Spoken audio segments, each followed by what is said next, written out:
ده بالظبط اللي احنا بنعمله. احيانا نلاقي سباق ملناش علاقة بيه خالص، قوة مش نفس قوتي، نوع مش نفس نوعي، ظروف غير ظروفي، كل الحاجات ما تنطبقش ان انا اتسابق. الحاجة الوحيدة اللي ينطبق معاها السباق هي انا اتسابق مع نفسي قبل كده. انا كنت ايه وبقيت ايه السنة اللي فاتت، انا كنت بعمل كذا، السنة دي عملت ايه، انتاجي كان كذا، السنة دي بقى ايه. هل انا عرفت اسبق اللي من نوعي؟ عرفت اسبق اللي من ظروفي؟ عرفت اسبق نفسي؟ مين اصلا في الحياة موجود هو نوعك وظروفك ووقتك واهلك وتعليمك وكل حاجة؟ مش هتلاقي حد انت وهو ظروفه متطابقة.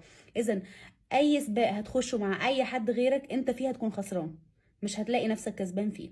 يبقى انت كده في النهاية ظلمت نفسك وتعبتها ودخلت سباق مش سباقك. يا ريت تفكر قبل اي سباق تخشه، السباق ده بتاعي ولا مش بتاعي.